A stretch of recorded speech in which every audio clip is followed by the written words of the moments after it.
טוב?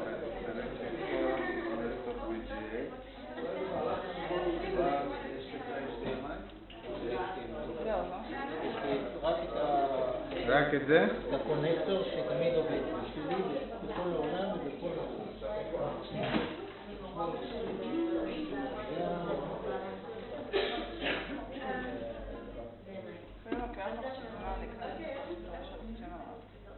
רגע.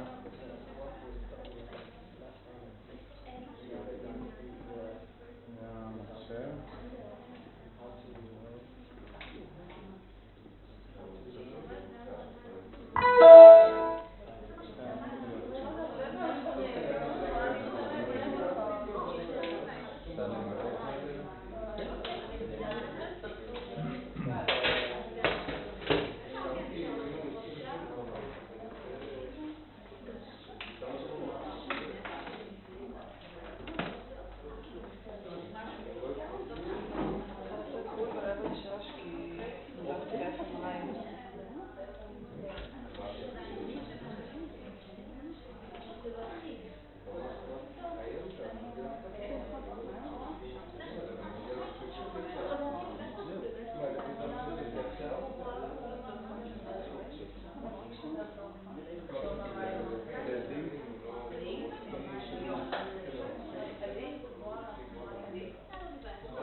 יכול להביא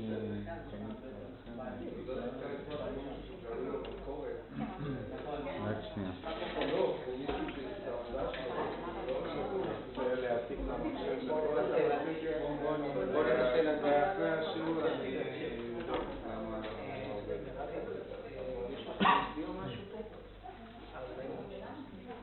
זה לא מתחבר? לא יודע, צריך לראות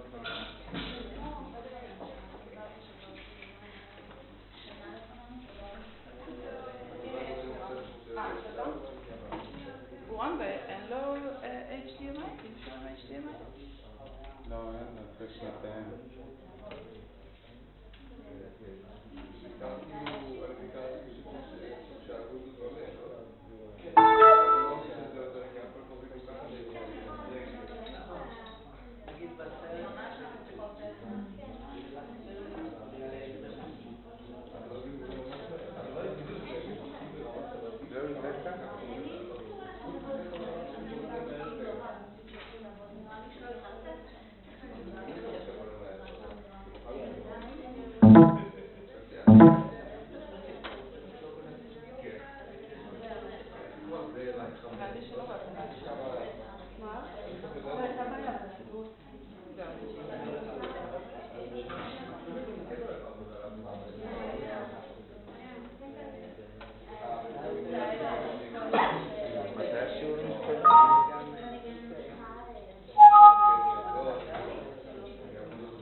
על ה-Open to View file. הוא לא מקבל את זה. הוא אומר שהוא לא בסדר.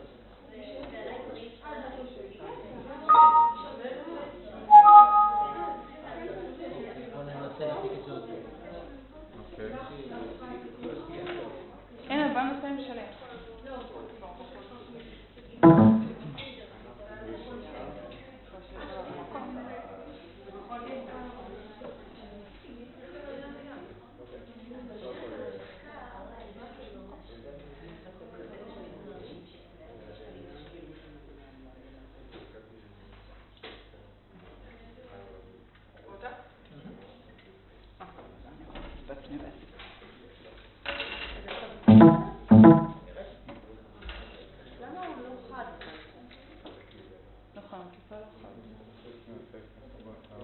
תראה, לא בטוח שזה ישפיע כזה קצת יותר גדול.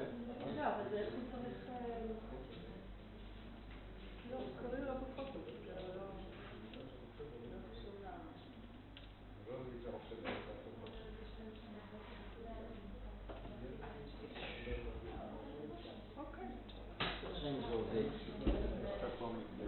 עוד התמונה הראשונה ישנה שם?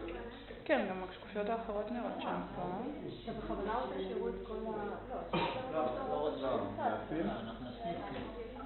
אפשר לדפדף קצת לראות שהכל פה?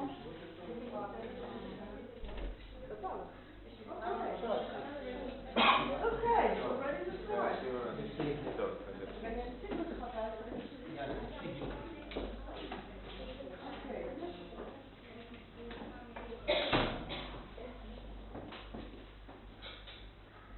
So I'm delighted to have a guest speaker for the lesson, Ram Post from the Psychology Department. And Ram has had a career in a way in phonological processing of in language and how we and the importance of phonological processing as a very specific, domain-specific skill in how we read single words, which makes sense because words like the alphabetic script, this kind of you map phonology, you map symbols into phonology and meaning, etc. But then has made a very big shift, right? A very big conceptual shift. This is my perspective. I'm presenting in 15 minutes and then we'll have a whole class of Ram's perspective. But the way I see it, a very significant, big time shift in terms of how he sees people's learning of language and reading, right? Language and reading acquisition as we'll see to what extent domain general or domain specific, so the specifics of phonology, or something that reflects learning mechanisms in general as a one manifestation of a very strong mechanism of statistical learning. So Ram's talk today will be about statistical learning, individual differences, and I think it's very timely within the general framework that we've been discussing reading, etc. Sorry, in the last sessions, and next week we'll discuss with his present. Okay, so Merav is right in a way. If I can summarize my career, I would say that everything I said I realized was wrong, always. It doesn't bother me really because I see the science as the process of getting closer and closer to the truth, but it's true what I If you want your voice to be there for eternity, something like this. I don't need it to be for eternity, but if you need for that. tomorrow as well. Okay.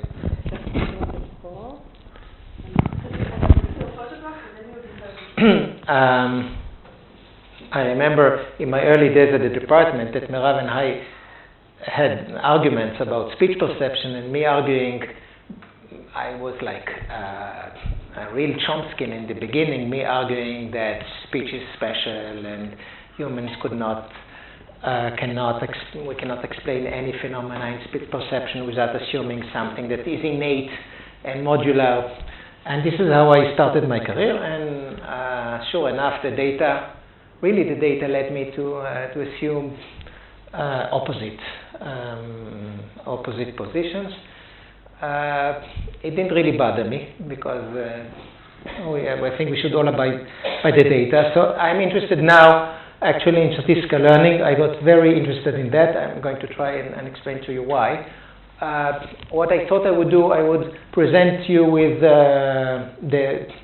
the basic theoretical issues, the way I see them in statistical learning, what are the real intriguing aspects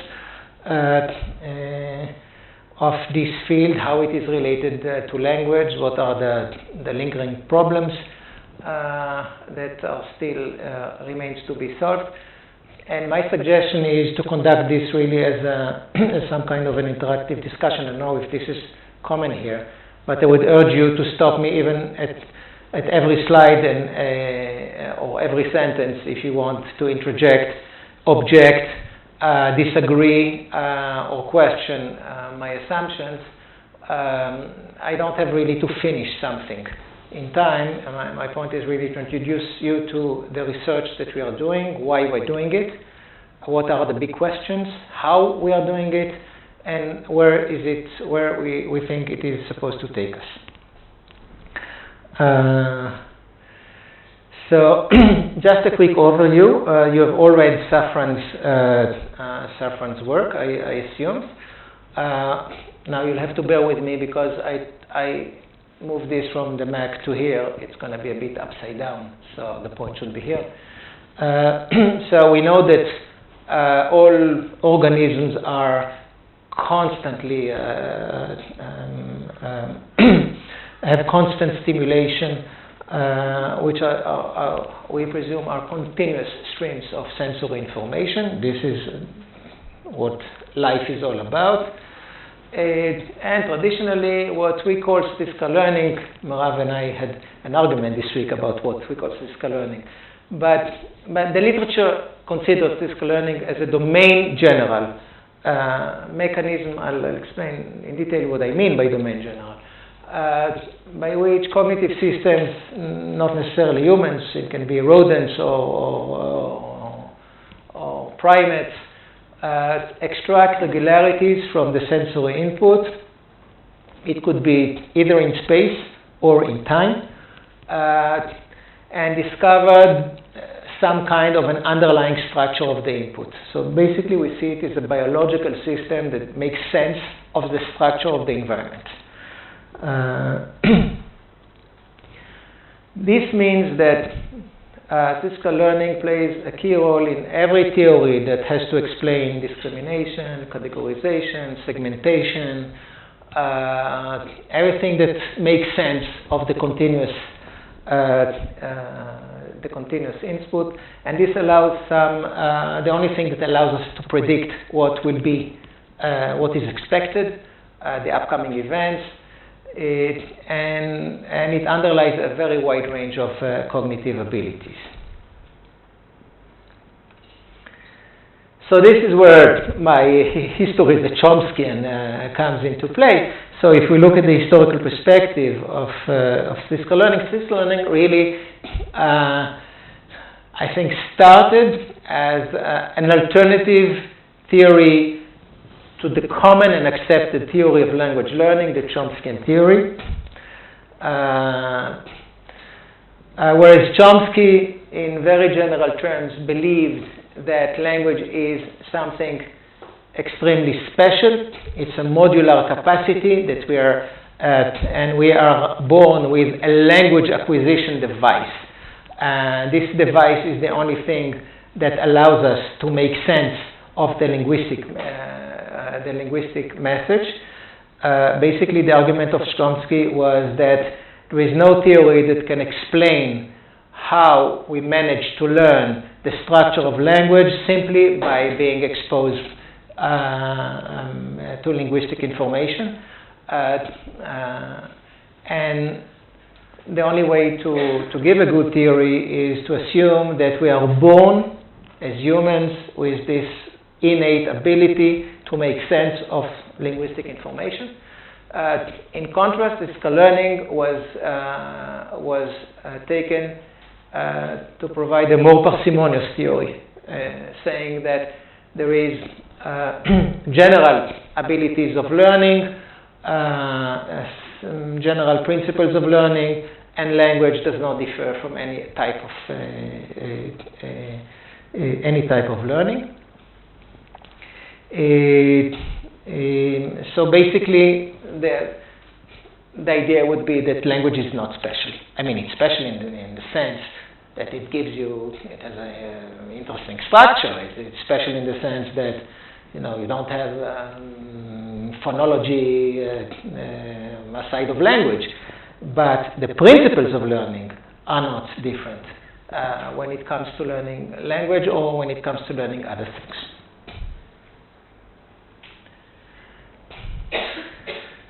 So, what do we mean by general mechanisms for detecting regularities?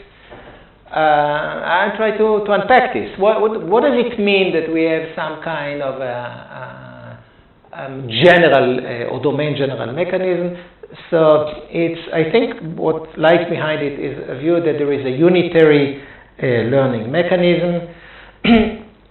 It would mean, for example, that it would execute similar computations across stimuli, so it doesn't matter whether we're talking about visual shapes or printed letters. So in that, the fact that printed letters belong to language would not change anything. So the same principle, the same computations, visual computations, would go for anything from shapes to print. It would execute similar computation across domains, so we're talking about similar computations in the visual, the auditory, or the tactile modality. So it's not going to be specific to something, but these are general mechanisms. And also that the same mechanism would be across species, human, primates, or rodents.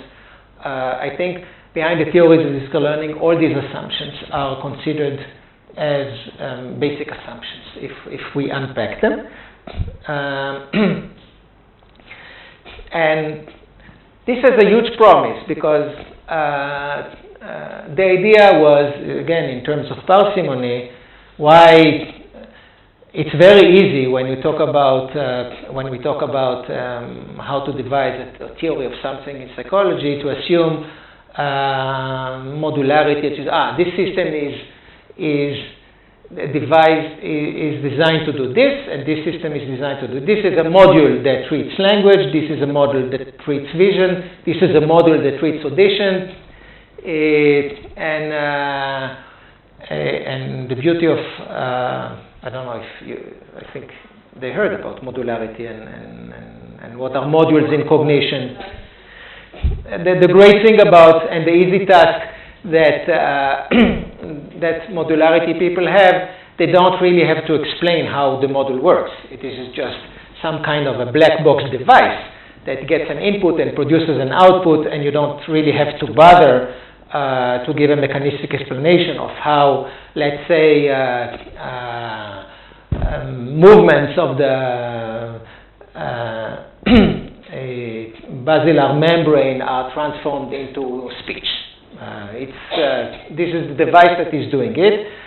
The idea is that there is basically one single mechanism that explains a very wide range of learning capacities, and this is always great in scientific theory when you have a parsimonious one. So, yes.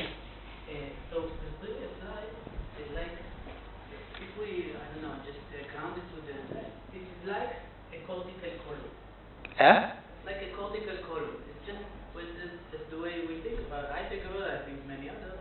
We think of a cortical column as a general purpose kind of device that is wired in a way that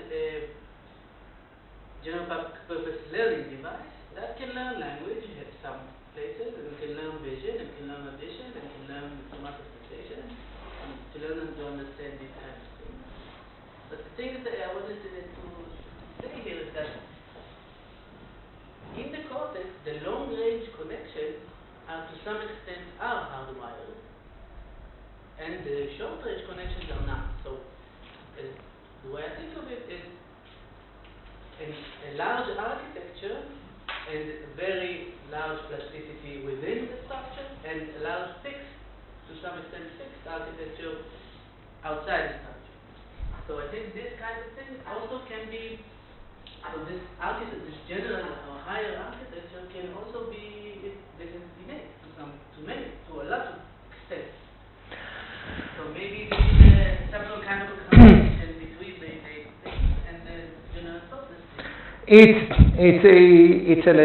a legitimate view, and as you will see, I'm not going to say things that are very, very different from this.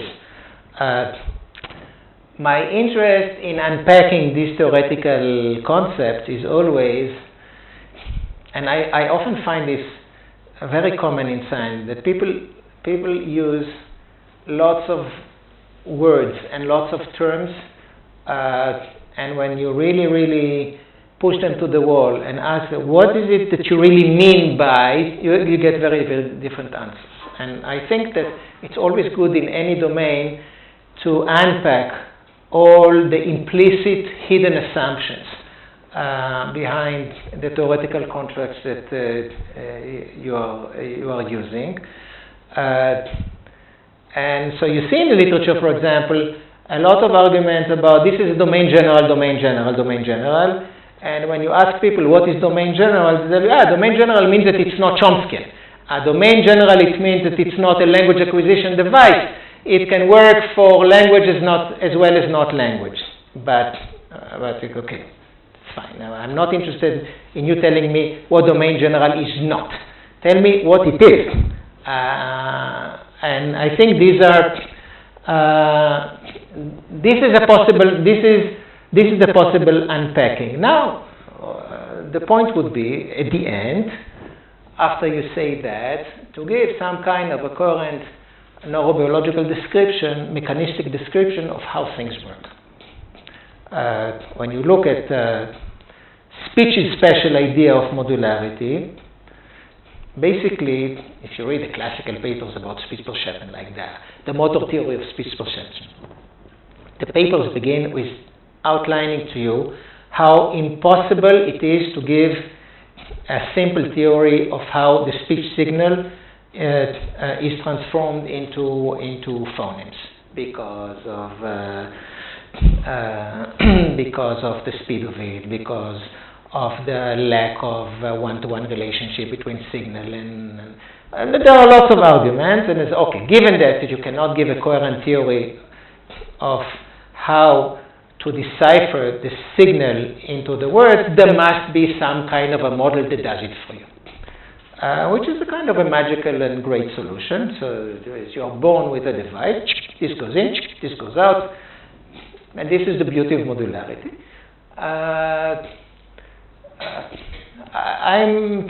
I think it's this theory, I think, has a lot of problems. I'm more and more, at least at this part of my career, more interested in getting a good description of the phenomenon, and the description be more or less along the lines that you have suggested.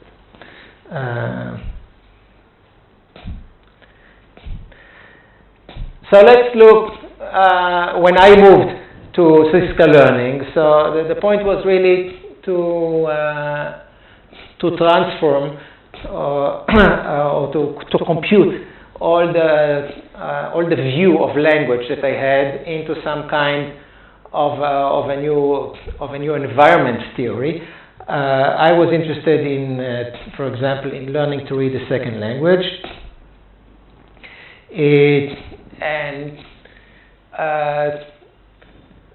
we know that spoken words are characterized by patterns of transitional probabilities, which constrain their structure. So in every language, not every phoneme predicts every phoneme to the same extent. There are some combinations which are more predicted than others, and also the first syllable and the second syllable of a word, the transitional probabilities on the average, moving from the first to the second, are always higher than moving from the last syllable of the word to the first syllable of the next word. Because within a word, if you say the word like the famous example of pretty baby, T always comes after pre. When you say the word pretty, but you can say pretty baby, pretty chair, pretty girl, pretty man, or whatever. So the conditional probability of T coming after pre is not the same as bay coming after T. So you have a lot of information in the input. If I can really take in retrospect to put the Chomsky argument again, what was the argument? Basically, what Chomsky argued is that there isn't enough information in the input to explain the distinctions that we are making. And what statistical learning tried to do is to really outline that there is much more information than you think. For example, this is information that I think Chomsky would disregard. But if there isn't information in the distribution of conditional probabilities of sounds in the words, you don't have to explain with modularity, how come we know what are the words boundaries in a continuous input, for example. Same with reading. I'm mainly interested in reading. Writing systems are characterized by a set of correlations that determine the co-occurrence of the letter sequences. So in Hebrew, for example, words are based on binyanim and mishkalim, roots and word patterns. All the words from binyan itpael begin with hit. It will have a sequence of letters. The conditional probabilities of these letters are very, very special and skewed, and this is something that characterizes the environment. If the environment would be completely random, where any letter would go with any letter, it would be difficult to learn it. But this is not the case. And we know that writing systems are characterized by correlations between letters and sounds. It's not arbitrary that each time you see a letter there is a sound that comes to it. It's not a perfect correlation, but it's a pretty high correlation. Some languages, the correlations are higher than in other languages, but basically the correlation exists. And there is also a systematic correlation between letter and sound and semantic meanings. So words that end with ed mostly, in most cases, represents the meaning of past tense, and words that end with ing represent mostly a continuous action. Again, the correlation is far from being one, but it exists there, and you can define it. And in this case, the theory of learning that around statistical learning says that learning a second language would mean to assimilate this set of correlation. Since what cognitive systems do, they pick up correlations in the environment. This is what they are tuned to do. Hebbian learning, things that fire together, wire together, the systems, cognitive systems are picking up correlations all along. And a good theory, when you want to have a good theory of how you learn something, you simply have to describe it in terms that there is enough discriminability in the environment to pick up these correlations between events that can explain your behavior. This, I think, would be the way to go about it. So this led me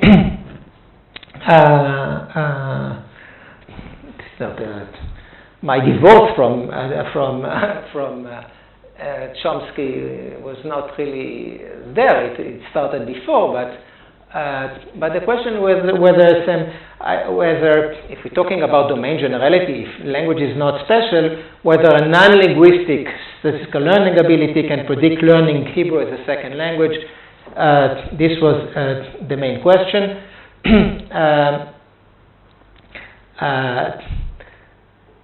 The idea is very simple. The domain language special people show a lot of evidence that what predicts a good learning of a second language if you go to a new country. How many of you have traveled to South America? How many spoke relatively good Spanish?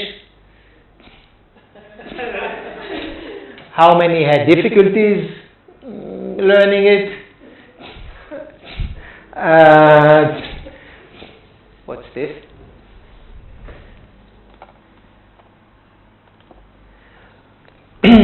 So, the big predictor of whether some people have very easy time in learning a second language, and some people have a more difficult time having a second language. And I don't tell this to anyone. I travel in South America with the current rector of the university. We are good friends, and where I spoke fluent Spanish, he couldn't speak a word. And it has nothing to do with intelligence or anything. It only has to do with your ability. Some people have a very easy time in learning other languages. Some people have great difficulty. And there is some evidence that shows that a good predictor of your success in L2, the second language, is how good you are in L1, which to some extent speaks to this Chomsky idea. And I was asking whether some non-linguistic abilities can predict second language learning. So this was the project. There were 27 English native speakers from the School of Overseas students that came to Hebrew U for a 1-year program of learning Hebrew. They came to the lab and performed a non-linguistic visual statistical learning task. I will show you in a second what we mean by these tasks. We tracked their learning of Hebrew into session, first semester, and then a second semester. And my question whether we can predict how good they will be in learning Hebrew simply by considering their performance in the non-linguistic statistical learning task. This was the question. We had 3 independent measures of learning to read in Hebrew as a second language. We asked them to decode non-words, and we monitored their speed. We had standard scores because there is a battery today that has norms of performance in task across the Hebrew population. And basically we computed their z-score in semester 2 minus their z-score in semester 1, how many standard deviation across the Israeli norm they have improved from the first semester to the second semester. This was the measure. We had another measure, accuracy of reading unpointed word naming. Here, basically the idea is whether you assimilate the word patterns, the mishkalim of Hebrew, even words that you don't really know, whether you have clues about what phonemes go with what phonemes. And again, the measure was how many errors you had in a second semester relatively to the first semester, whether you improved. And also, Hebrew is a Semitic language. This was a sensitivity to root, to the shorashim, or the roots of Hebrew. And this is like a root priming, how many you can benefit from having a prime that has the same roots as the target. If you see the word meragel and then you see the word targil, whether it facilitates your reading, yes or no. This was the morphological priming effect in semester 1 and semester 2. And this is a typical task. Now, this is how we do it. So these are 24 shapes that, as you can see, are like nonsense shapes. Perhaps 1 or 2 you can name, but most of them are really there is no way of giving them specific names. So these are the basic 24 shapes. And what we do, we create some kind of an artificial language out of them. So we divide them into 8 triplets of shapes, and triplets go in this way that these shapes predict perfectly this shape that predicts perfectly this shape. So here the probability, the transitional probability is 1, and what subject C is a long sequence of these triplets. Only they don't know that they are triplets. They only see shapes. Each shapes appear for like 800 milliseconds, and the only clue to parse this stream into triplets is picking up the transitional probabilities, because within a triplet, the transitional probabilities are 1, and between triplets, since they are 8, it's 0.17, like divide 1 by 8. And at the end of this long stream of 10 minutes, we ask the subject, tell me which, well, I'm going to give you now 3 shapes in a sequence, tell me which 3 shapes appear more familiar to you. And then they can have this, or they can have this, and as you can see, these always appeared in the sequence in the same order, and these are, the transition probabilities are 0. Is this clear? I'm going to give you an example how it works. So imagine Now you see 10 minutes of this, but I'm not going to do it 10 minutes to you because it's too long. But basically you sit in front of the screen and this is what you see.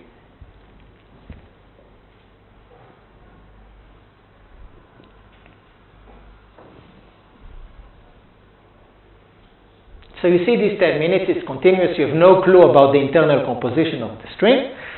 After that, you finish the experiment. On the screen you have now, I'm going to ask you these questions.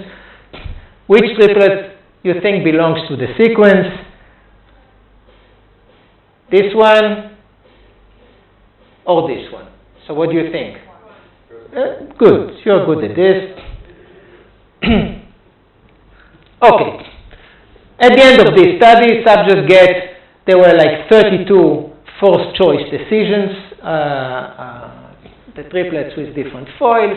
Subject could get a score from 1 to 32, and they get a score whether they are above chance or below chance, or how above chance they are. And basically, they go and learn Hebrew, and at the end of the year, we get how good they were in learning, how good they were moving from the first semester to the second semester. And these are the correlations between the statistical learning score and the the non-word decoding. So it's strikingly high correlation of 0.57. So the subjects who are good at these visual things were also good at decoding non-words. These are the correlations with the word reading, 0.43. These are the correlations with the priming scores in the 2 semesters. Again, very, very high. So we have here like basically 3 or 4 independent measures of Hebrew proficiency and how they are predicted by the VSL task. Yeah.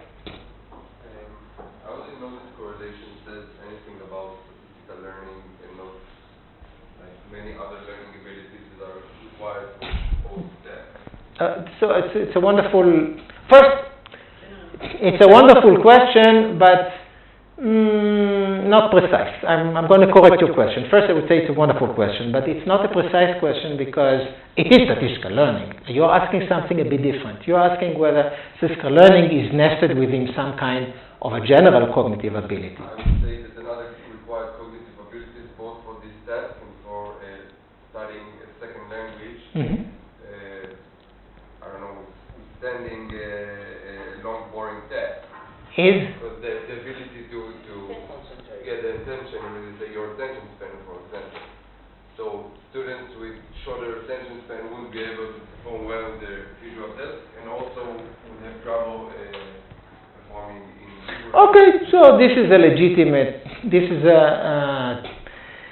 I would say this is the main factor. Okay, so you're saying that this test, you see 10 minutes in this test.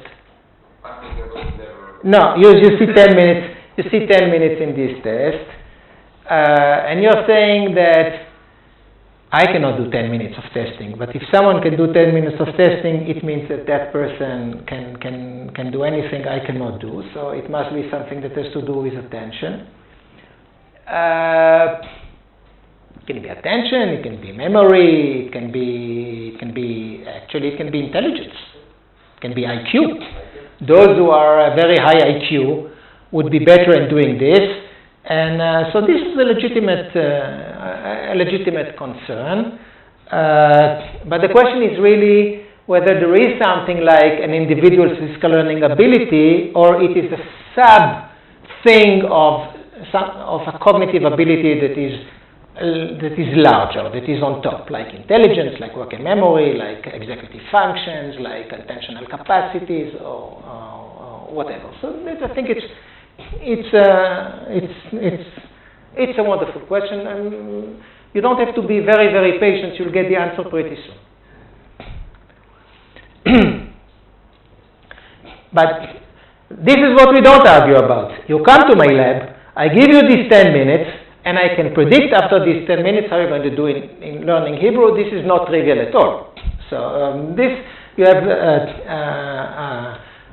to Gwani, you're asking, well, instead of doing this, you could have given me a memory test of 10 minutes and you would have been just as good, is the question that you're asking. I can tell you ahead of time that there isn't any test that we know that predicts your language learning like this. But these are the result summary. And performance in this task predicts fast second language literacy acquisition. These are all, by the way, I have to specify, these are all tests in the visual modality. It's all tests of words appearing on a screen that you have to read. It is not a linguistic task, you have to grant me that, so it's nothing to do with language, so it's a domain general thing, and it predicts learning abilities. And so I think this is a good evidence about that separates us from the idea that learning a second language is something that has belongs to the language domain. It has to do something with picking up regularity in the environment, which was the claim of Safran to begin with. So what does this domain generality would mean from an operational perspective? So the intuitive assumptions, the idea would be, okay, if there is this some individual capacity of picking up regularities, it should be, you should be, either you are a good statistical learner or you are a bad statistical learner. Either you are good at this or you are not as good at this. But if you are good at this, you're going to be good at this across domains.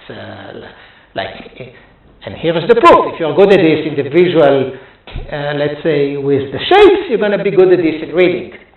If you're good at this in shapes, you're going to be good at this with sounds. You're going to be a good statistical learning. So this is, I think, the idea behind domain generality. And I think the intuitive claim would be that performance in this task is similar with different types of stimuli. And also there should be some kind of transfer. Since it's not a domain specific, if you learn something in one modality, you should transfer this learning perhaps to another modality. This could be another view of domain generality. And also that if I show this correlation between language and visual statistical learning, I should show these correlations within individual in a series of statistical learning tasks, which all tap basically the same domain general ability. This would be, I think, the intuitive assumption. So I think the point would be that I would argue that there is some general cognitive capacity for statistical learning. This would be the claim. Like any type of human capacity, it would have a normal distribution of individual differences. There would be no surprises about that. And this capacity should predict, at least to some extent, individual differences in perceiving a wide range of regularities. It doesn't matter if it's language or not language. And individuals who are strong, who have a strong mechanism, are going to be good across the board. These were the initial intuitions.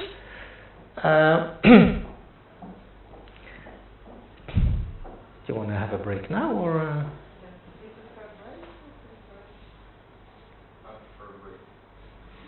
Break?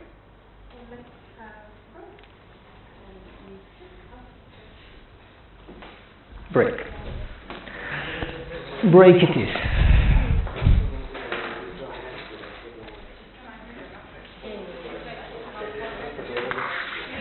האמת, שכאילו, כל המקומות עכשיו הוא לא רק בחוזקן. כי הרי ברור שאתה צריך כיתה, לא נולד במורים, נולד בספורט, הוא לא שם בדיוק. תגיד שיש לך את כל המנגנון של outreach, שזה תהליך של למידה, של הפרמטרים, וכל הפרמטרים אולי יצאו באופס וויזואל, ויש כאלה שיצאו את זה יותר מהר. ה-level הזה, תראה, לא בדיוק, אני לא אומרת אפילו במסכן בדיוק, בתור איפה עובר הגבול התיאורטי, בסוף זה לא באמת זה יכול להיות גם וגם. אז אתה לא איך מסתכלת על זה, נכון. רגע, מה עם זה מקליט אותי עכשיו? שזה על...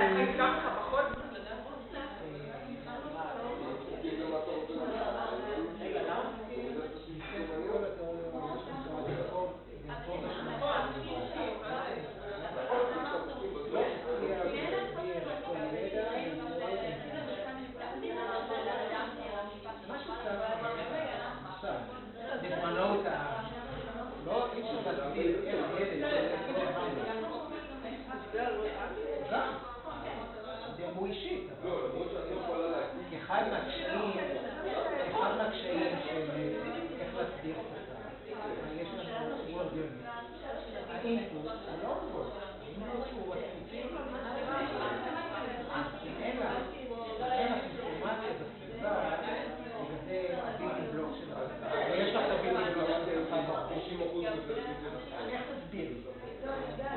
מה שכל הזמן בא לגבי דבר מרכזי, אז לפני זמן הרבה בפועל, איך בכלל אפשר ללמוד דבר מרכזי לסביבות ביג פאזל?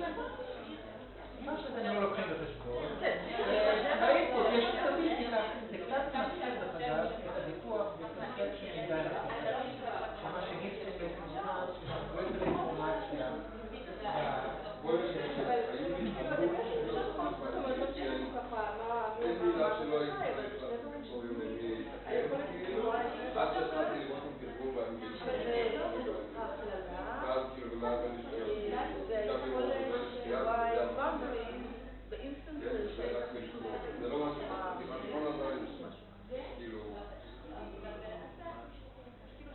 זה לא טריוויאלי, זה problem.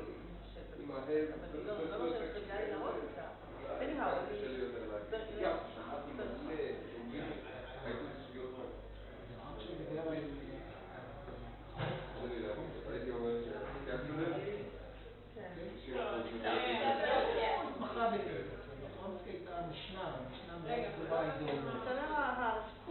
הסקול, כן, נכון, קצת בסינטקס, לא עשה בסטטיסטיקה, הוא לא עשה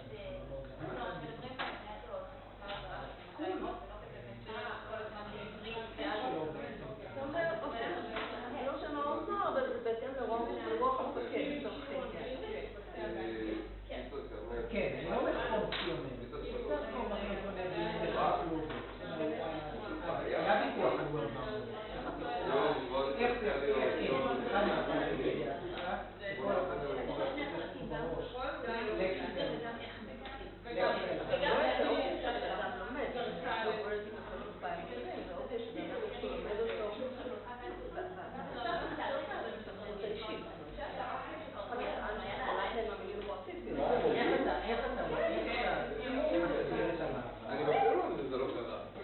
וויליאם ג'נקינס שיש משהו מאוד, הוא לא יודע כלום, הוא רק שומע ובסוף אתה מגיע למצב של איפה אינפורמציה.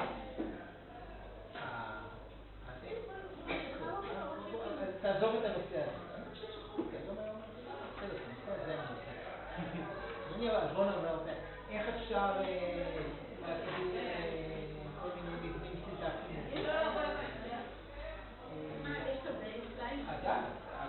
אז מגיעים כל אנשים.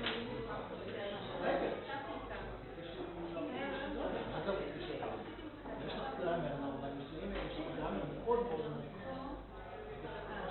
מסתכל לכל אחד. אחרי שהם 20 דקות רואים להשתתף שיט. מה שייך לך? היי! זה מה שהוא אומר. אף אחד לא חושב שאנשים רואים על משהו כמו TXXSST, רואים סדרה של דברים שבודקים כך המודול של השפה שלהם, להבין את הדברים מה שרבר אמר, מודל לא סינגולריטי פשוט. אנשים יכולים להגיד לך, אחרי שהם רואים 50 משפטים כאלה,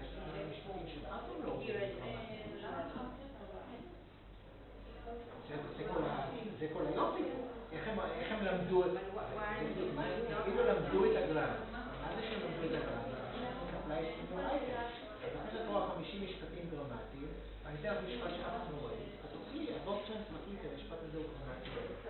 אבל את תוכלי לעשות את זה, רק אם תחשבי, תמקריץ את הקורלציה.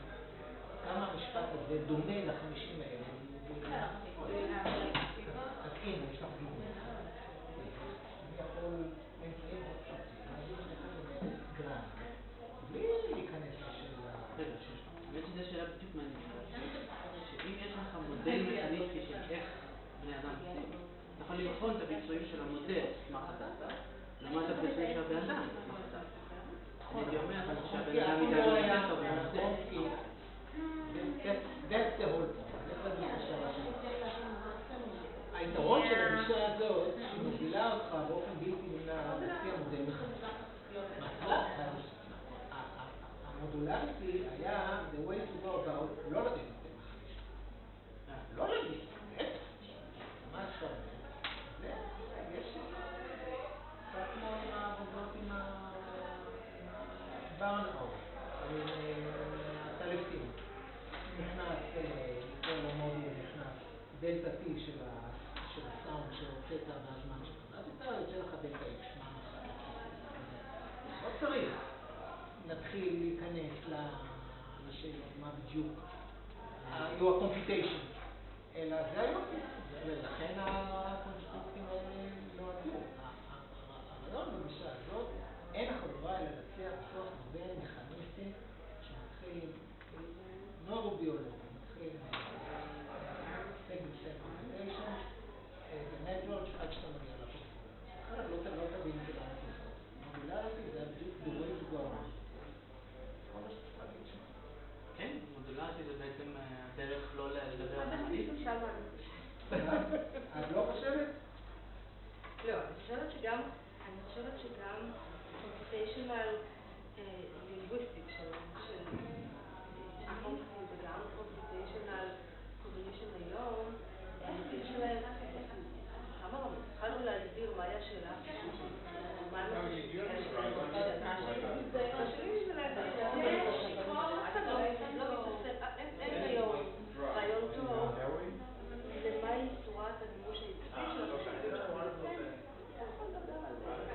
זה שהביינת, הקשר בין לוקל קומפיוטיישן ולוקל, אני לא חושבת שיש למישהו, בטח לא בכמה רעיונות ספציפיים שפשוט מממשים את ההגדרה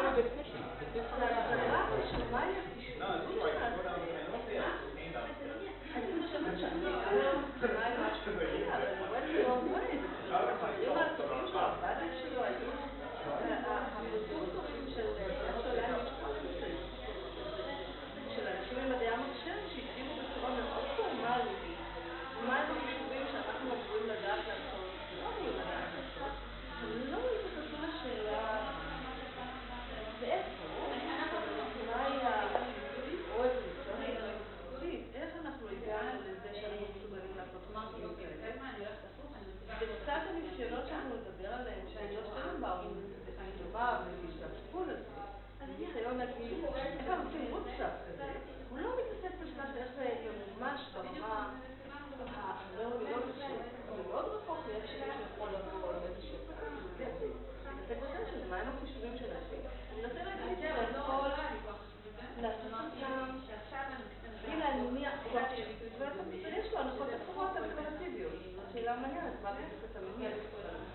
אבל כאילו, בכל זאת יש לה, מה היה האלטרנטיביות הכי גדולה של פונקציה? הם עשו את זה לרמה פורמלית, אולי מרשימה במובן של להגדיר את החישובים בצורה מאוד נכון, מה שאת שוכחת לדעתי, שכחת את הצבע העיקרי. מה הם הרי ניסו לבוא? הם ניסו לבוא להראות שהם הלכו לקחו שהרעיון היה, בואו נראה לכם כאילו שיש מה שנקרא linguistic universe. זאת אומרת כל computation שהוא, אלא שיש משהו שהוא משותף לכל בכל שפה תראי שאין דבר כזה, שיש משהו משותף אם היית סתם machine learning device יכול ללמוד את זה די שזה לא, די שכל השפות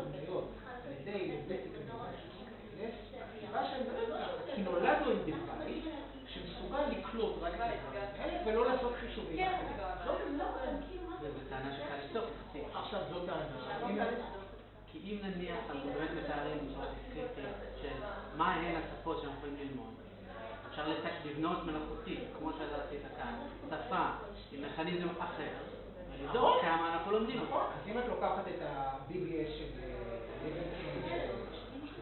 מ-2009, הם לקחו את כל השפות העולם, בואו נראה אם יש משהו משותף לכל השפות, שהוא אותם שפות. אינפקט, השפות שונות כל כך אחת מהשנייה, שלא תוכלי למצוא בעצם שום מכנה משותף ביניהם. כל הטענה, אני לא חושב שיש מישהו שמאמין שיש לינגוויסטיקה. שכל השפות יש טרנספורמציה כאלה ולא אחרות. יש דברים שכן, זה שהייצוג הוא היררכי באיזושהי רמה מאוד מאוד גדולה, לא תהיה מחלוקת. לא, אנחנו לא מדברים על אותה רמה. לא, לינגוויסטיקה אוניברסל, שלא תמצא שפה. עשו הרבה שנים להגיד על לינגוויסט, איזה חוקים יותר ספציפי, בואו נגדיר את עולם החוקים, כאילו נתיים להציע את החוק שכל השפות מקיימות אותה, ולא ברור מסוימת למה הם בהכרח היו חייבות לציין. וגם אין הצדקה, וכוח היה בעיקרון בתפיסת הגבול שהוא מצומצם, אבל לא, שזה אני מסכימה, למה יש כל השפות מקיימות אותה, זה לא נבע מתוך איזה משהו מובנה עמוק, זאת אומרת, אבל קצת של משהו, זה סט מובן של חוקים, ששפות שעל פניהם התפתחו באופן במידה רבה, במידה מסוימת בגזענות, עדיין הגיעו לשפוטות של אותם מיעוטים שלא ברור מאיפה הם באו, ובואו נאפיין אותם ולהסביר את כולם. הם טענו שיש בייסיק קונפליקט לגביה. למה הם לא אהבו את הרעיון של הרעיון? אין לי שום קונפליקט. אני אכניס כל דבר אנשים. יש לי קונפליקט על מה האוטומטים כאלה יכולים לעשות, וזה האילוץ היחיד. תנאים של פרפורמנס במובן הזה, שיש אין סוף טרמינים, אין קונפליקט במובן הזה שיש איזשהו משהו, זה היה היופי.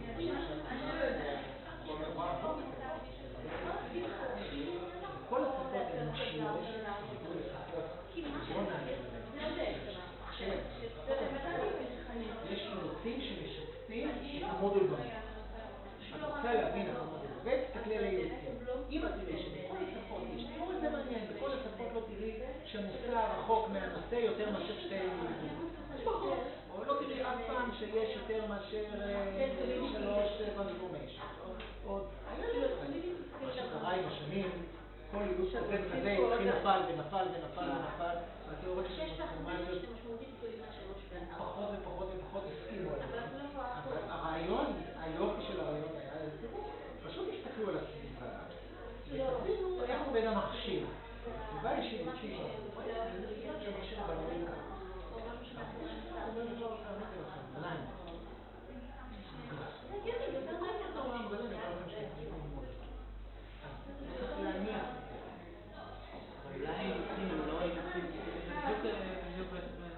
אולי אילוצים הם אילוצים על, לא משנה איזה מכונת מצבים, יכול ללמוד מכונת מצבים.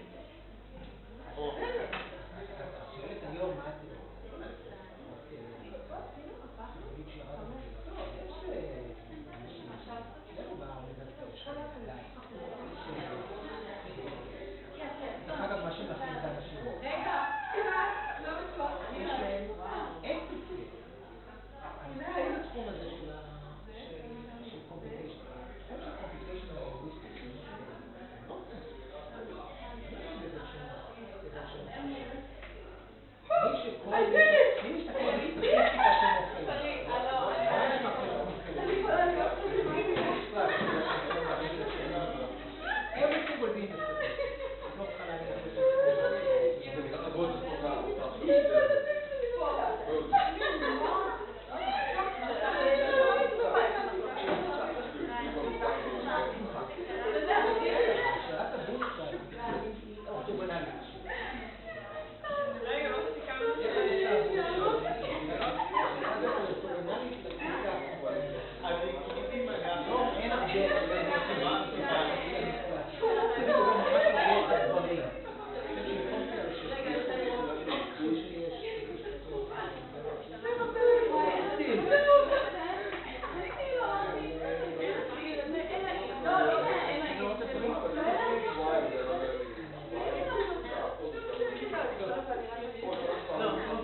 אני אספיק בערך רבע מה שתכננתי, אבל זה לא נורא. מה שבא לך?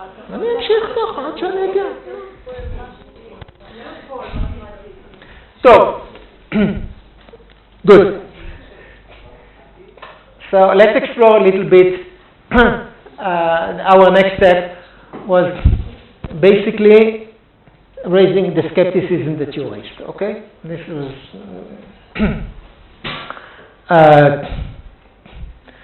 So we took participants that performed a set of physical learning tasks and cognitive tasks together, and we had 3 questions. First, is performance correlated with other cognitive abilities? This would basically speak to the question that you raised. Are we talking here about physical learning being nested within a general cognitive ability? You talked about attention, and I think other things like intelligence, working memory are more interesting. Does performance in a given physical learning task predict performance in another task? This is another interesting question. And are we talking really like intelligence or memory? Are we talking really about the stable capacity of the individual? Yes or no? So we did a series of tests. The tests basically have a very similar structure. This would be auditory physical learning. As you can see, it's very similar to the visual one, only now we're talking about syllables. You can hear like a series of a sequence or continuous input. The difference are in the transitional probabilities. Here within words, the transitional probability are not 1 but 0.5. It doesn't really matter. And basically, you go to an experiment like this, it sounds like this. Ludegi muri sale mofa bodesa rosenu lui bodesa le kati rosenu lui ludegi bodesa. They did it with homework. They did one like this with homework. Okay, and again, Kati. This is the task that you're doing, and you answer. You can do something non-linguistic. This you did in your homework?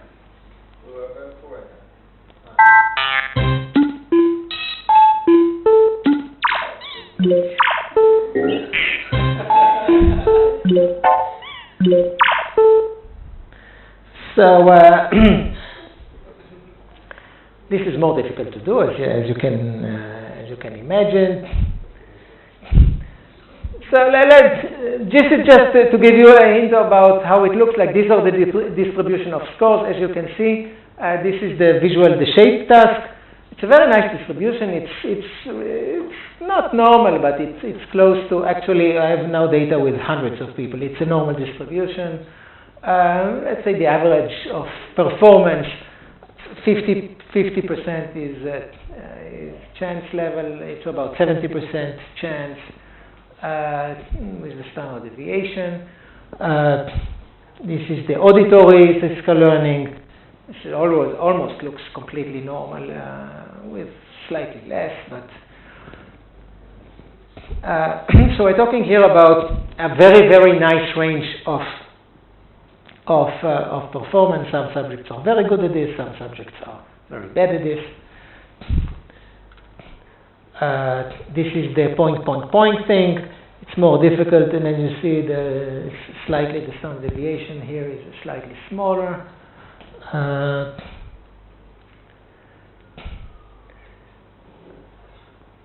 So this is, by the way, an interesting finding. So here the same subjects are coming twice. They go at the beginning of the year, and a couple of months later they do very similar tests with different stimuli, but and basically what we are asking, are we talking here about something that is a stable human capacity? And the answer is that it clearly is. So if you're good at test 1, you're going to be good at test 2 if it's the same test.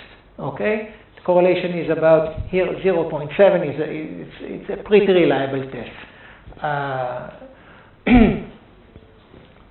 This is now N36. We have a much larger samples, and basically I have to say that we improved the test a little bit and making it more complex, we almost get to a reliability of almost to 0.8. It's a test-to-test reliability that is striking. So it's important. This is an important point. A subject that goes into the visual physical learning task, I can predict what will be his score later on if he does the same test again. This is the auditory physical learning, again, very similar. Now, this speaks to your question. So these are the correlations with, let's say, verbal working memory, digit span, Raven, switch task, which has to do with executive functions, the RAN, which is rapid naming. What I think is clear from this picture, that there is almost zero correlation between this ability and other abilities. So there is some mild correlation with something that is correlated with IQ, like the Raven test or the block design, 0.24, I think it was this block design. There is some kind of a very small correlation. But these other tests are equally boring. I think they are more boring. More boring? Yeah, Raven, I dare you to... No, this is not an IQ, it's correlated with the Raven are the carpets, the shtichim, the shapes that you have to... There are 2 and 2, you have to find which is 1. Digit span, you sit and I give you a list of numbers and you have to repeat them. RAN is the most boring test possible. Like, I think you're really preoccupied with boring. You're really preoccupied with boring things. But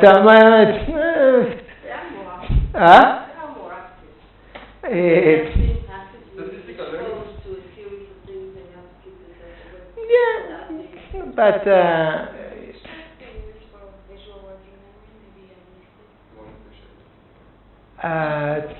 The what? This is verbal working memory. These are from the Matal. These are like sentences and remembering the clause of the sentence. So it's more related to syntactic processing. And so basically, I think we would agree that it's a stable capacity of the individual, and it's really not nested within a general cognitive ability. A statistical learning test that is like actually active, that I can just like fade out and not notice, because that's what happened to me during that you fail out. I just faded out. Like suddenly I realized that I'm not listening anymore because I'm so bored. So I can see that you have an emotional problem with being bored. No, but I got it from the beginning.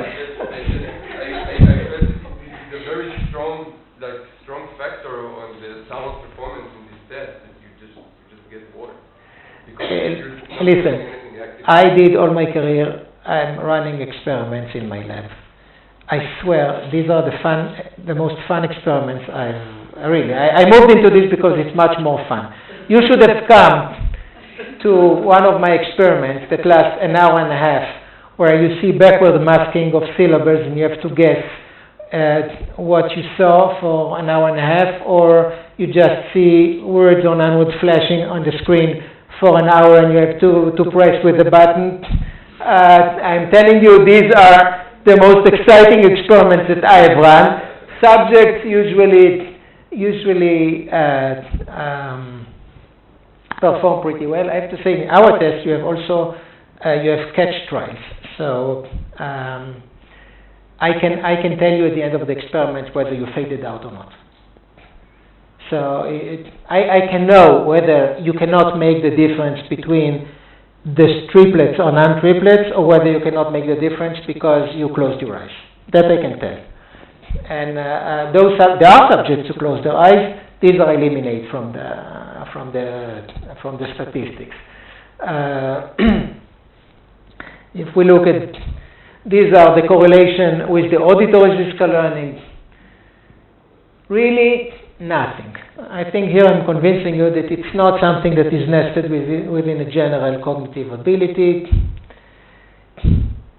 This is very intriguing because what you have here, these are the correlations within a subject, how is scored in one test relatively to another test, and what are the correlations in your performance in visual, let's say, versus auditory statistical learning. So remember one thing, if you do the visual and you do again the visual, the correlation between your performance is going to be around 0.7. But if you do the visual and then do the auditory, the correlation drops to 0. Which is very intriguing because it doesn't go at all with the sense of the typical intuitive domain generality thing, that you have something that is a unified capacity of computations. And this we've repeated many. Here is the large N. Here we have an N of 102. We have larger N's today. No correlation whatsoever.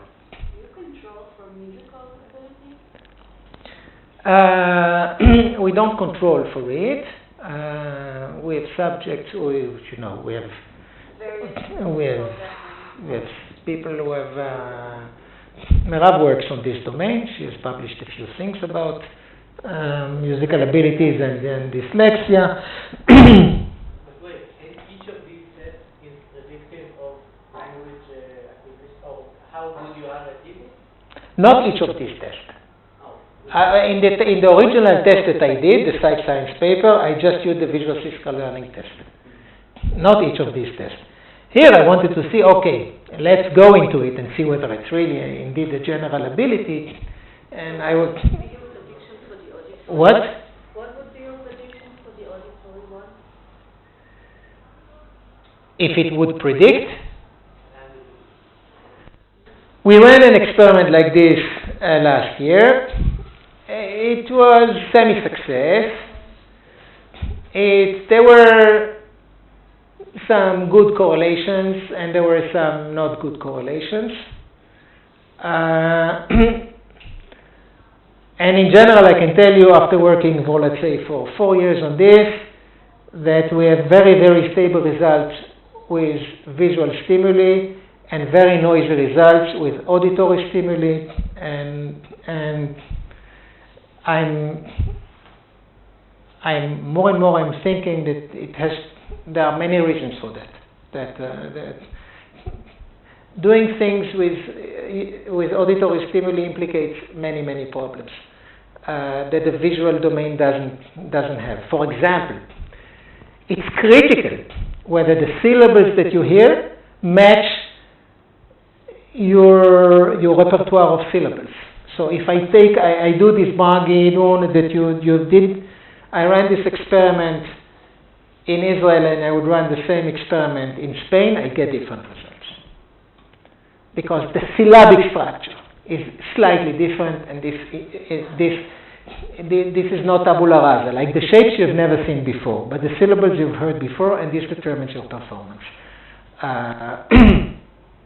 So I avoid more and more the auditory modality because of these problems. But we did it, and there was it's not as pretty. That's my point. What? Have you tried other modalities like? I didn't, but there is a paper, a nice 2005 paper by Conway Christensen that did auditory, visual, and tactile. Same results. Complete, zero transfer, zero learning from one modality to another modality. Basically same data. So when we look at it, and this is the puzzling thing, what we find, this theory started as a domain general theory, and what we end up finding is an extreme modality specificity and extreme stimulus specificity in performance here. So when I look at the literature, there is very limited, and here I'm careful, it's like there is no transfer of learning across modalities. There is one paper that showed, and the Jerry Altman paper from '99, and basically he retracted his findings. So you cannot show that you can transfer the learning, and basically it was a bit like what you asked about tactile. Is, for example, I give you some kind of a grammar of a sequence in the visual modality or the auditory modality or the tactile modality. Suppose you learn A, B, C, D, and then you do it with A, B, C, D would be tactile information. There is zero transfer between modalities. With qualitative differences in patterns of physical learning in the auditory, visual, and tactile modalities, and the correlations we have shown you, our paper from my lab in 2015 is just a demonstration of that. There are opposite effects of presentation parameters across modalities, and also there is no transfer of learning within modality if the stimulus have separable visual features. So if you you learn sequences with or an artificial grammar with shapes, and you follow the same grammar with shapes that have different some kind of a different features, there is absolutely no transfer of learning. And basically what we find is something that to me was began to look like a paradox. And here was the question: how is it possible that something that is considered to be a unitary domain general mechanism in a systematic way displays a pattern of modality and stimulus specificities with no transfer and no generalization, and very low or zero correlation in performance between tasks within individuals? So how these two things basically can live together? This is the thing that drove me crazy, because my take when I embarked on this voyage of physical learning, that a general theory of learning, if this theory aims to describe a wide range of phenomena by using a very small set of computational principles, a theory like this has to explain this type of phenomena and has to give a good account of how we manage to do transfer, discrimination, generalization. Otherwise, the theory is completely empty. When you say domain general, you basically you mean nothing. Yeah. Would the explanation be that all these experiments are on grown-ups, which are highly biased? First, it's not true that they are done with grown-ups. Actually, no. Safran did it on kids. Actually, there are papers that show that babies, newborns, 3 days after their birth, show these effects. So it has to do with some kind of the measures of they have about babies being attending or something. But it's you're born with disability, and in BAL, in our department, is running developmental studies. There is a lot of this discussion whether it develops or not. It's a controversial issue. But my point is, the difference in performance between kids and adults is only in how long they can attend. They get bored very quickly. So the kids get bored very quickly and they don't attend. There is a limit of how many triplets they can learn. So the working memory capacity is not as good as ours. But the pattern of performance is very similar. What pattern? The basic, I don't think anyone did this with kids. I don't think, actually I have to tell you, there are very few labs in the world that are doing individual differences in physical learning. I don't think there is, I don't know of this type of cross-task studies with kids. So how can you give some kind of a possible solution? This is the paper that we published this year in Transit Cognitive Science. So it goes along the line basically that you suggested. You can easily get around these things by assuming statistical learning to be a set of domain general neurobiological learning, representation, and processing mechanism that encode and detect a range of distributional properties in the visual or the auditory or tactile modality. But I think this is what was behind your words. That these principles are instantiated in neural networks in the visual or auditory or somatosensory cortex that would result in some sensitivity to the distributional properties of these different types of input, but they follow constraints which are characteristic of the visual cortex versus the auditory cortex and the somatosensory cortex. And in a way, this is what Merav has said about. Do you find the same thing in the auditory modality?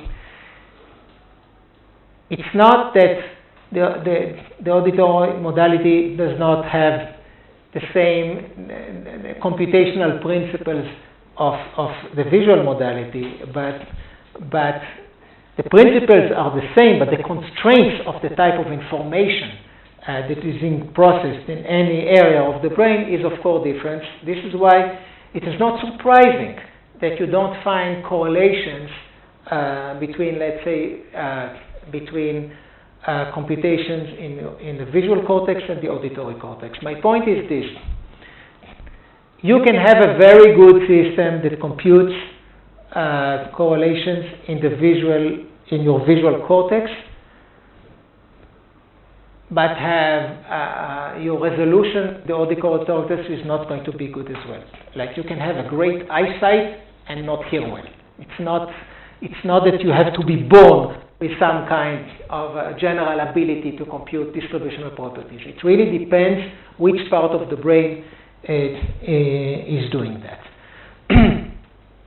So, for example, the auditory cortex, we know, is sensitive to temporal information, is not sensitive to spatial information, or not as much as the visual cortex. This is the opposite for the visual cortex. It's more sensitive to spatial information and not to temporal information. We know differences between iconic memory, which is in milliseconds, and echoic memory, which is in seconds. Auditory cortex is really sensitive to evolution of information across time. The visual cortex is much less used to do it. We know there is mismatch negativity in the auditory cortex. There are some hints that you can show something similar in the visual modality, but not to the same, definitely not to the same extent. So we're talking here about brain areas that work on very different types of information, and it is very well possible that for any given person, his sensitivity in one modality is not going to be correlated in his sensitivity in the other modality. So this should not come as a surprise, and this is basically the basic form that appears in this text paper. If you just consider that the sensory input is really divided, I would say here, by domains into vision, auditions, and tactile information. So you can compute like colors or shapes. You compute them into internal representations, or you can compute the syllables that you have heard or the tones that you have heard. And at least according to this view, which I have to say that my recent data provide, as I say, I always change my opinions, not because I'm a person that changes his opinion every day, but the data keep to abide. But at least what I want to say, this is a schematic view that I think should be a little bit corrected. I'm not going to talk about today why it should be corrected, but basically this was the idea. So these representations are basically fed into a processing system that detects distributional properties. Only the machinery here and the machinery here and the machinery here are not necessarily, even though these are the same computational principles, the efficiency of this machinery is not necessarily the same. And basically, the output of the learning has to do with how efficient you are in encoding these internal representations to begin with, and this resolution is not necessarily the same as this resolution for any different person.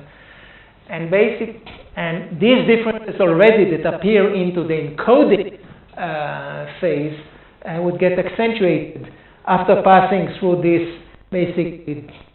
computation of distributional properties, and at the end you will have some kind of a performance.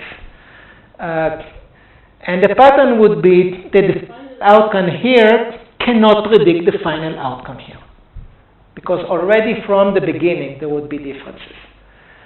So by this view, the domain generality is the computation of how you compute distributional properties. So these will be similar computations, but as they are instantiated in different cortical areas, their efficiency at the end can be very, very different.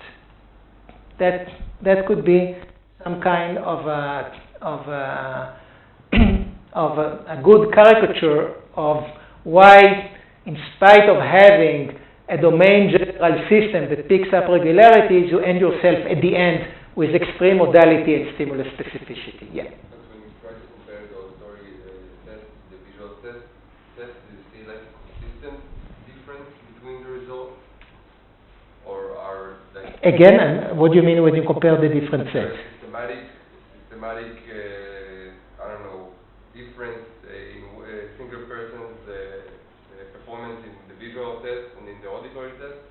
Are they always better at one compared to the other, or because if you see that if it's very variated, they will say nothing innate. There's no innate difference between these modalities, but I don't think there is. I'm not talking about innate about these modalities.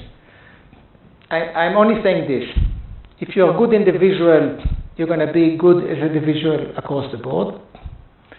But it doesn't mean you're going to be good in the auditory.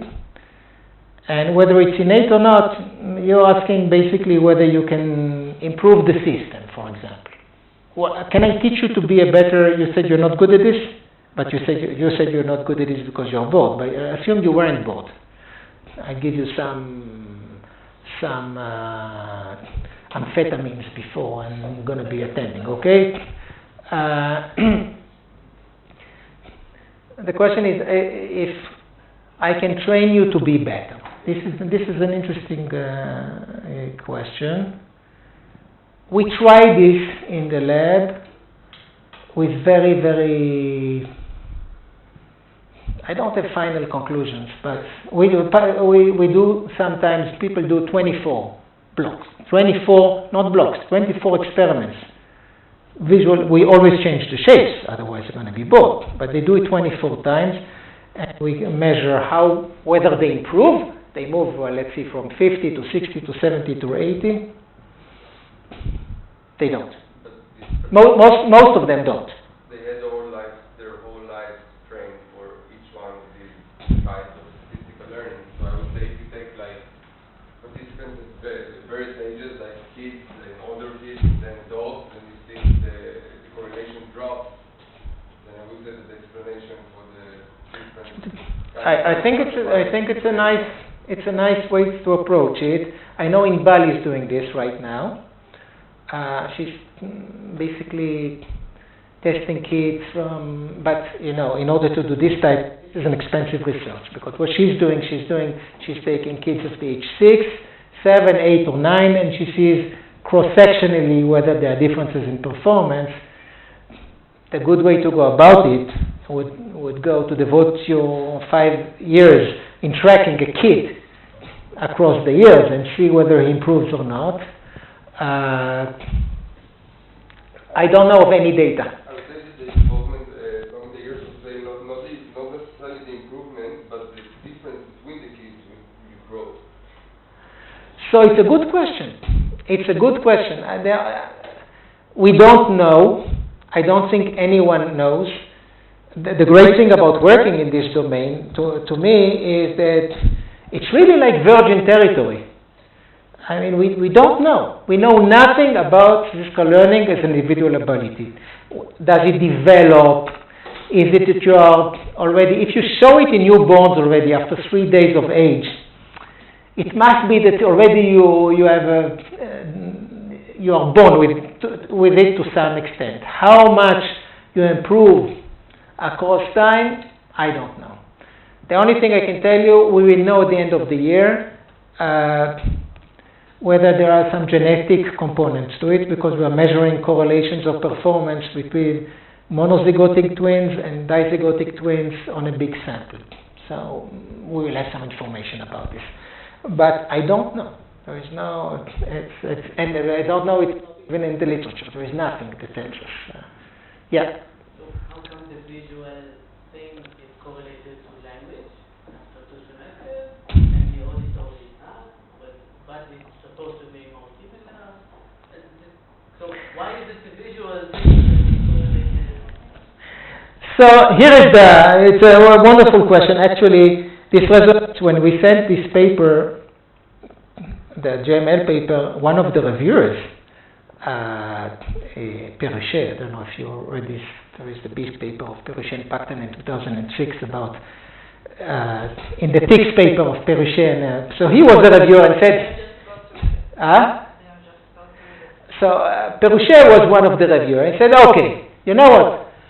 Then explain to me how come, if there are 0 correlations between all these statistical learning tasks, how come you find the systematic correlation between visual statistical learning and your Hebrew learning? Which was a fair enough question. And the only answer that I could give at that time to the reviewer is that I think that it has to do with the fact that all the tasks of Hebrew were administered in the auditory, in the visual modality. And there is something about the ability of picking up regularities in the visual cortex that would be similar for shapes and would be similar for reading. This was my basic idea. And actually, after I said it, you know, this is when you do revisions in a paper, usually wants to answer in a cautious enough way to acknowledge the reviewer's comment, but you want your paper to be in. So this is part of it. But I got struck by this comment and actually went to test it. I want to show you. I'm gonna show you the results of this because I think it's very important, and we don't have enough time. So this is following this paper. What is this? Following this paper, we ran this experiment.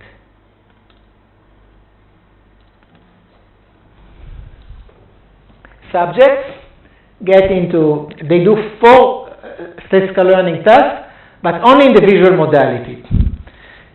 So it's a 2x2 design. They can do either shapes like this.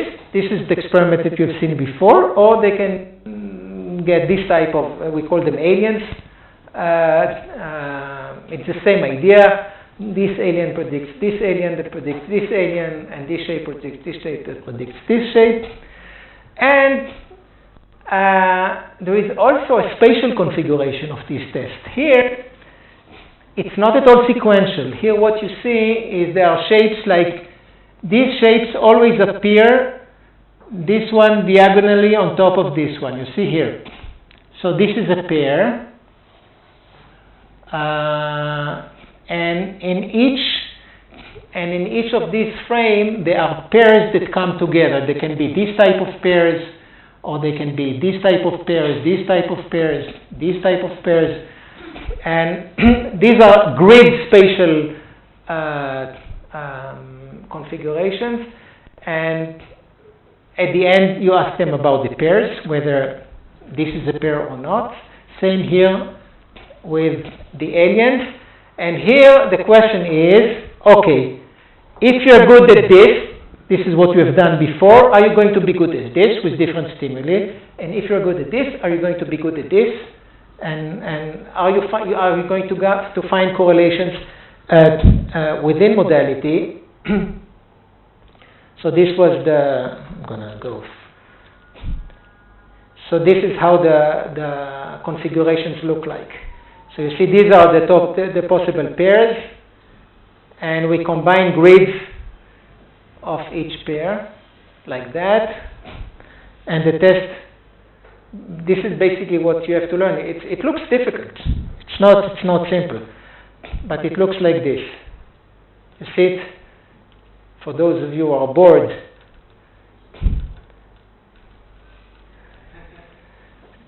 okay, so these are the 4 tests. Everyone is doing these 4 tests. So what do you think? There are correlations or not? Actually, very nice correlation. So within modality, it's very systematic. I want to be cautious.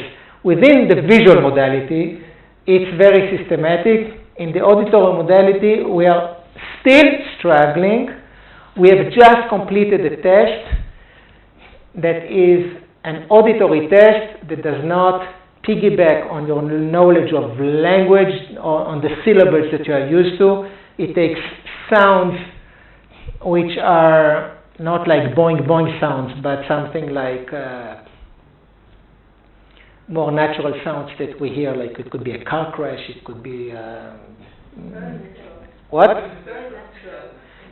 Yeah, it could be a cow mooing or whatever.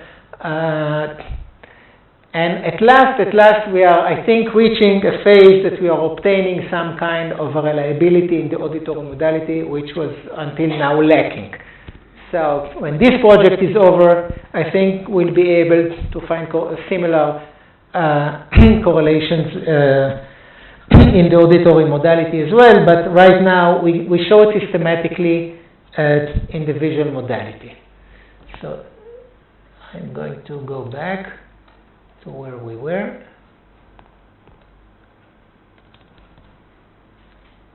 And this will end my presentation. Why does it do this?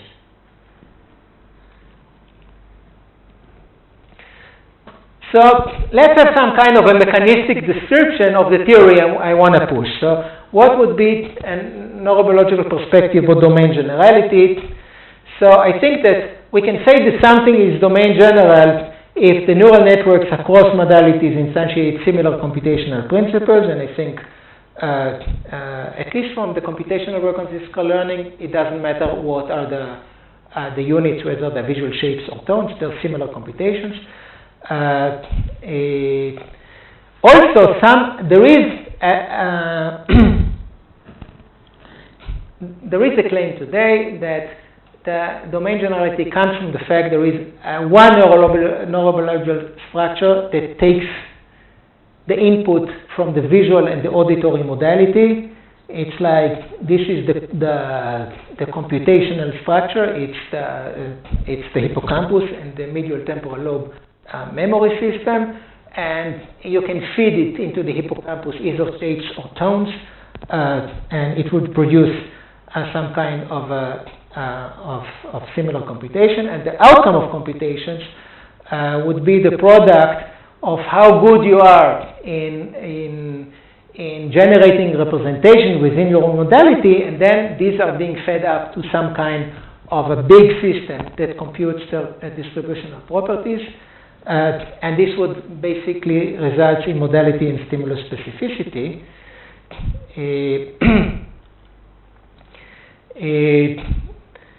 And what we see from a neurobiological perspective is basically you see evidence for both. So you see For example, if you do fMRI studies in the visual and auditory modality, show that already you compute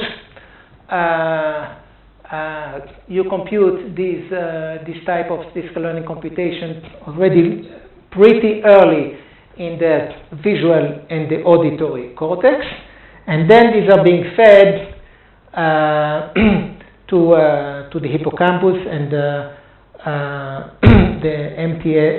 MTL memory system, which basically produce the domain generality effect. I think the big guy on this is Eichenbaum, who is doing a lot of hippocampus work. I have 2 more minutes, so I'll just show you this. So there aren't too many fMRI studies on statistical learning, but what you'd see in the 3 colors, these are areas that can show activation or sensitivity to distributional properties in the visual system. This in red, in the auditory in green, and the more general domain general hippocampal systems in blue, and they all work together. There are several groups who work on this in the brain.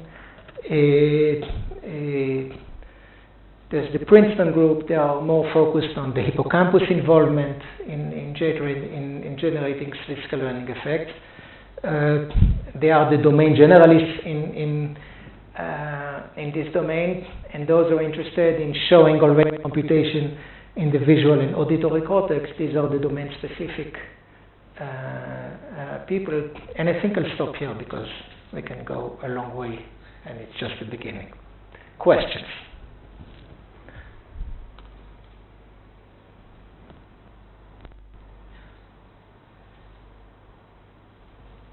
So I have one question. Continuing on actually what you asked, in principle you could equate the perceptual tendency of your activity. And then if there is a post-perceptual or a post-representation of common computational machinery, you are expecting to have correlation, because what you're saying is that there are sort of pre-statistical learning limitations that are different across domains. Say if someone is more auditory, whatever. But in principle, something experimental that you can sum up. So what do you suggest to do? Like, what's the practical suggestion?